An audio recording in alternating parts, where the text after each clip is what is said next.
what do you think it is about hotel culture in general, or this hospitality type of culture that makes it different, or that makes it more susceptible to actually making a lot of money versus other industries?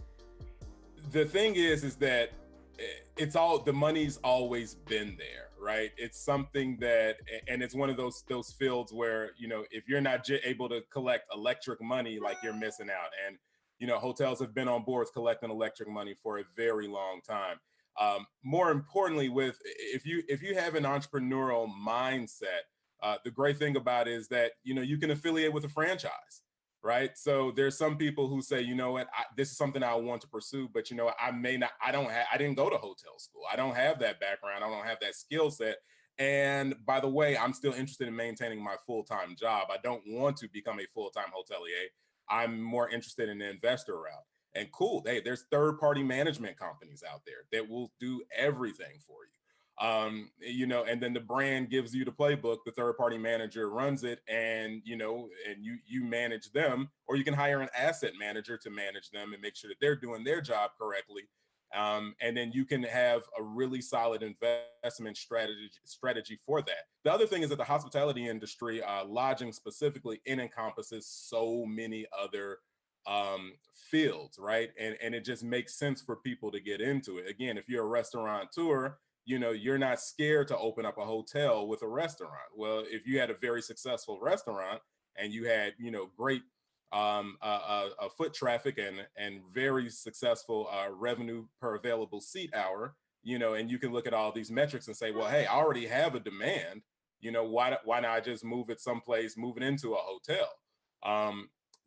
All those things combined really help. And then if you do have a hotel where it has meeting space, right, you're able to provide a service to that the community may need, right? They may need a meeting location. I've worked at some hotels, they may have been a little bit rural, and one thing that they did was they rented out their ballrooms on Sundays to local churches that didn't actually have a facility.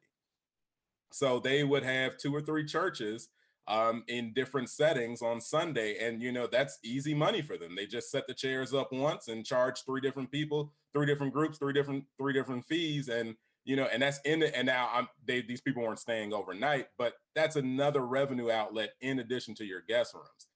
So the entrepreneurial mindset and being able to get out there, and if you're really good with community relations and being an ambassador, which kind of goes back to why African Americans should consider that, and Black folks should consider it, is that you have an opportunity to really provide jobs for the community.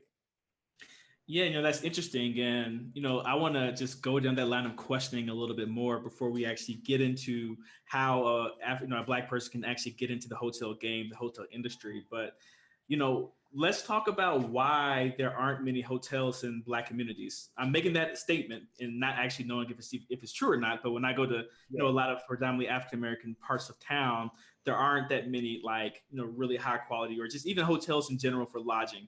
And you mentioned in terms of there needs to be something there to draw people in to actually want to stay in that particular area of town. And then you also mentioned in terms of us as as a culture, we have this natural position of ambassador, or we just have this natural disposition of ambassadors a lot of times too, right? So can you talk a little bit in terms of is it true or not that there aren't many hotels in Black areas? And if that is a true statement, what can we do to create a community that can actually support a hotel that's in predominantly Black areas of town?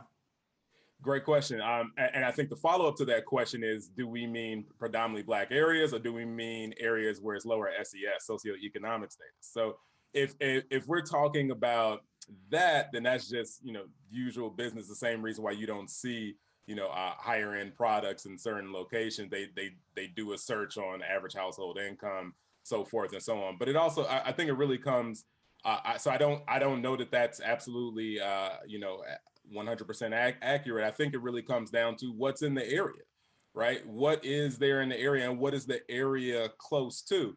And there's some areas that have been slept on, right, because of the people that now some folks are starting to look at and say, well, what, dirt is cheaper over here. and it's not terribly far. And as somebody who used to reside in Chicago, you know what I'm talking about. If you look at the South Loop, it's farther and farther out. That development keeps coming and coming. And these are places that some folks will tell you, are not worth it.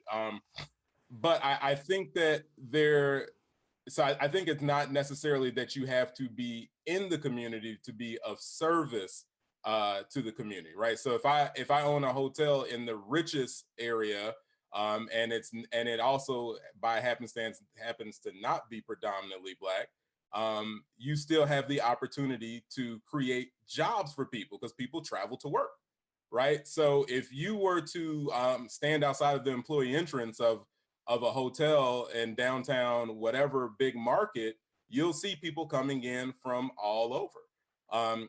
I used to be a housekeeping manager at a luxury hotel downtown Chicago, and we did our morning meetings in Mandarin, English, and Spanish. Right now, that was just the housekeeping department. When I was in Atlanta as an intern, I was at a hotel in the suburbs, and it was English, Spanish, and Bulgarian that we did the stand up in every morning. And these people traveled all around, from all over for these jobs because they were good paying jobs. They got paid well hourly at these hotels. So that's kind of that part. And I forgot what was the other component of your question. Yeah, the other component is, how do we create a community strong enough to actually get in the position to support a hotel? Like, what needs to be there?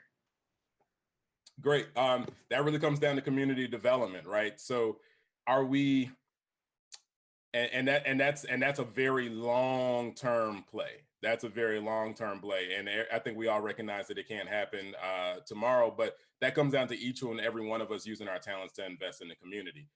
And that may look like, it's not just the daily amenities, right? Because usually hotels are there to accommodate people visiting, right? So if you have people visiting, what are they coming in to visit that you can attract into these communities? So a lot of it has, I think there's a big opportunity to seize historic sites, to get some of these historic sites recognized. There's a lot of great just oral history in these communities that if we got that recognized and got them designated as historic sites, that could be very positive.